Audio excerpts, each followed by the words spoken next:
Hey, what's up, y'all? It's Poppin'. It's D. About to react to this vid by T. Spills titled Influencers Were Messy This Week.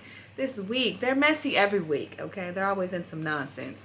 Let's see what's going on. Let's watch. It's been a messy week in the beauty community, so we have a lot to catch up on. Beauty girls are the From most beauty messy brands of them being all. called out for stealing product ideas, Michaela makeup. receiving gifts from brands, Tangate updates, beauty blender drama, and that's only the half of it. It's a mess, so let's get into it. Let's start off with this beauty blender drama. As you guys know, Glamzilla has found herself in a lot of drama over these past few months, and it doesn't seem to be stopping anytime soon. She's found herself being the center of more negative feedback this week, but this time, the negative feedback is more aimed at the brand involved. A few days ago, Glamzilla posted a video saying Beauty Blender sent her a package, and that package was filled with hundreds of personalized beauty blenders. This is what she sent me. Like, look at all these beauty blenders, but no, it's not just this. She sent me this. Oh wait, it gets better. Each of them says beauty blender. Why she acting like she owns some? No, literally, like all of them have this on it. I'm very overwhelmed. I'm very grateful. What are you gonna do? This is the biggest flex of all time! And you guys can already smell these comments. Everyone was saying how gross it is for brands to send one single influencer so much product, with one person writing, "I'll never understand why brands do this, but us consumers have to pay $20 for a single one." Another person said, "This is very sad. Rich people are so out of touch. Real struggling anyways that actually work on faces need this, not you." But of course, brands do this because they want something out of it. They're not sending 2 bags of sponges to her just to be nice. They're doing it to be shocking and pull in views. Would it be nice of them to send working MUAs them instead? Of course. But in their eyes, sending them to an influencer is better marketing. Someone in the comments pointed this out and said, "I agree with everyone in these comments, but the reason why brands do this is to make money. Brands never do anything to be nice or support makeup artists. PR is a business transaction." But what brands aren't realizing now is that this marketing doesn't work anymore. This just makes people want to support the brand even less. One person wrote, "That's disgusting. Glad I don't use these." But the issues with Glamzilla's video didn't stop there. At the end of her video, she said that she wanted to do a giveaway, which makes sense. She doesn't need that many sponges, and I'm sure her fans would love a personalized sponge that says Glamzilla. But Glamzilla didn't want to do a giveaway with her sponges. Oh no. She wanted Beauty Blender to send her more sponges to give away to her viewers. Let's do a giveaway. Okay. Let's do a giveaway. Rianne, please contact me in your team. We need to do something big. This is major thing. Because, like, I'm keeping this all for myself. Okay? We gotta do the giveaway with other beauty blenders. Okay, bye! Please reach out! She's on coke. And people were so confused, with one person writing, "Why not just give away some of the ones the brand just gave you instead of asking them for more?" Yeah, I really can't see her going through that many sponges, and it does seem pretty wasteful, so hopefully she changes her mind and just gives away some of the hundreds that she's already received. Moving on, you guys know we can't go a week without some kind of drama with Michaela. Last week, Michaela received a package from Cartier, and she recorded herself opening it. I'm like shaking, and I feel like I'm gonna throw up. Actually nauseous. What am I looking at right now? What is this? Who sent this? Who sent this? Who is sending me this? What is the occasion? What is happening? What is this? It ended up being from a makeup brand called Bosma Beauty that Michaela has reviewed a lot in the past. Look at this blush. Tell me why I am freaking obsessed with this packaging. These look freaking sick. These are the new Bosma Beauty Cream blushes. The packaging is so freaking innovative. You have to try this baby pink. I don't think I've seen a baby pink like this light. I think these are freaking sick. I mean, this packaging is what sold me. It's so freaking cool. But also Bosma Beauty is a very incredible brand. I love the things they're doing. It's late. And inside the package was a pair of earrings, which people have priced at around $5,000. Dear Michaela, I can't thank you enough for your continued support. I am forever grateful. It's from Bosma Beauty, who I love. They sent her $5,000 gift. Basically, they made a few $100,000 minimum. Oh boy, oh boy, what have they done? What did you do? Oh my goodness. Oh Lord. Okay. Cartier box. Oh Lord. Oh Why Lord. are they so fake? Oh my God. Holy crap. Michaela has reviewed Bosma in the past, and she's always had very positive things to say. I don't know. I just feel like these makeup influencers, they be so fake. Like, it just doesn't feel genuine.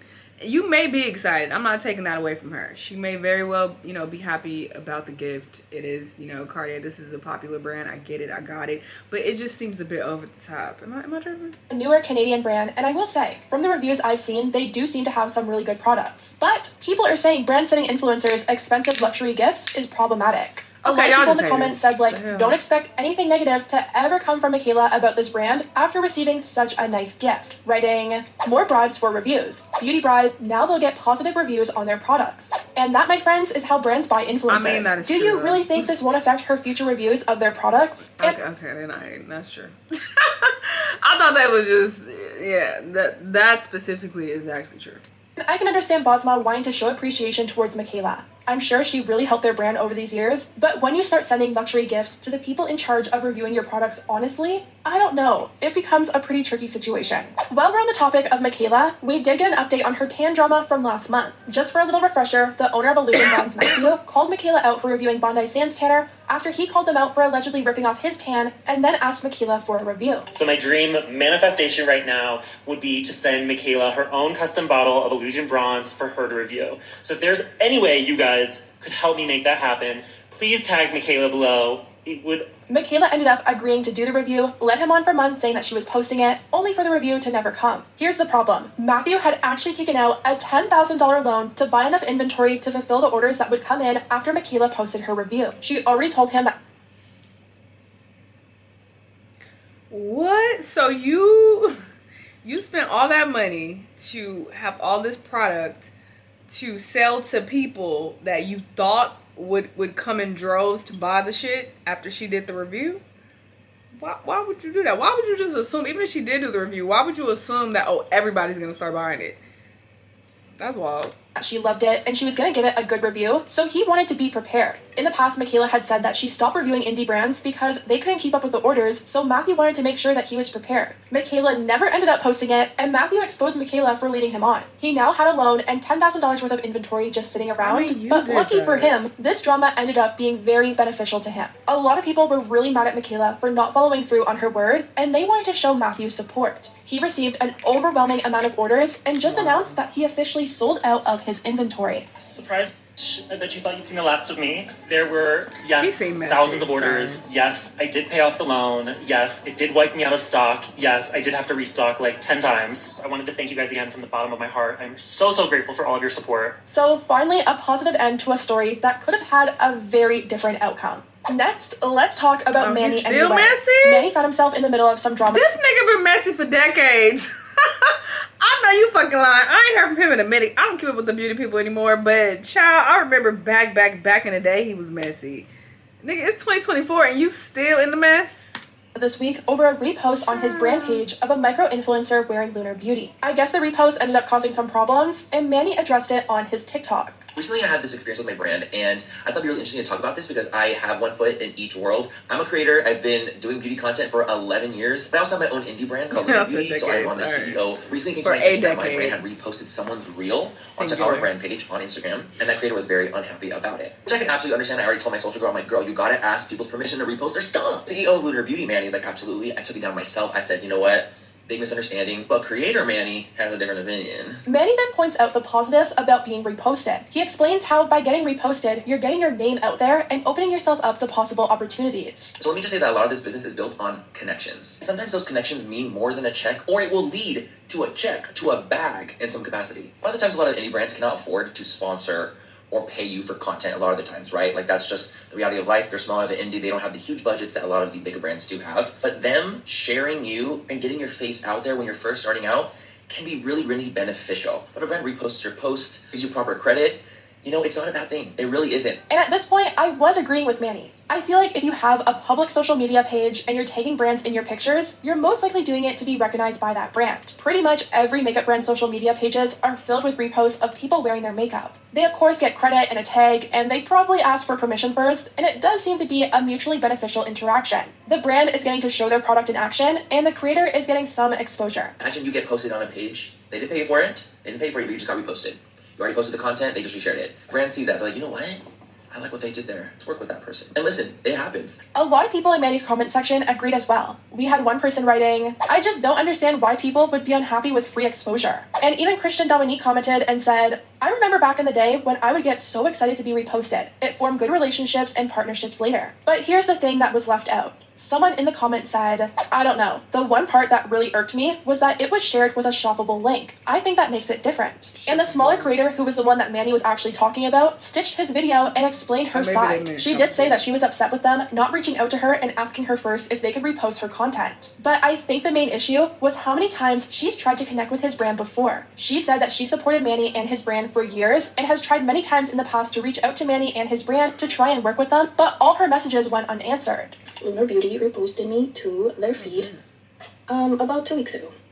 I've been following Manny since 2014, 2013, somewhere around there. So I've been a fan for a long time. So how exciting that a brand that I love from a influencer that I've been following for such a long time, they reposted my content. The only problem is that they did not ask for permission to repost it.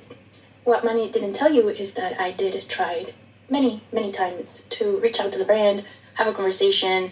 I was not asking for payment right off the bat. I've been tagging the brand for years, ever since Manny came out with his brand.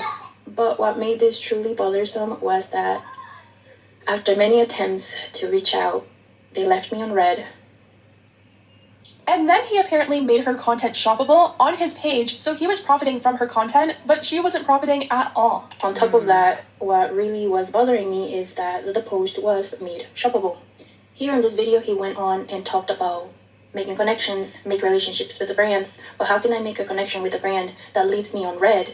Now, in Manny's video, he said the benefit of being reposted without pay is the fact that the creator is getting exposure. It's building connections and it's opening them up to opportunities. Well, Gabby actually disagrees. She said that she saw no new followers and can't even make connections with Lunar Beauty because they don't reply to her. A repost nowadays doesn't mean much. From almost the 500,000 followers that account has, it did not translate into any amount of engagement from my account.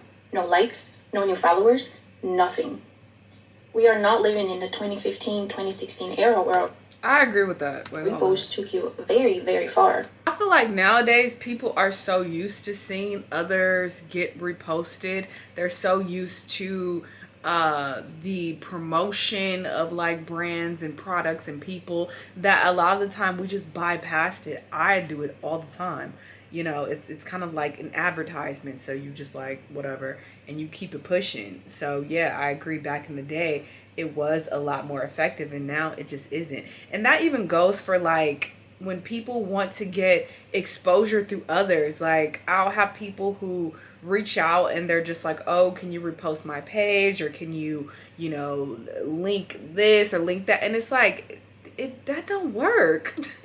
It just really, it's not that effective unless you have a massive following, like tens of millions. Then maybe that would translate to some degree, because if even 1% of their audience engages, then that would lead to huge numbers because their following is so massive. But otherwise it's just not that effective. So I agree with her. So yeah, this is enough makeup mess for me for the day. Anyway, y'all let me know what y'all think. Let me know what other videos you want to watch, and I'll see you on the next one. Bye.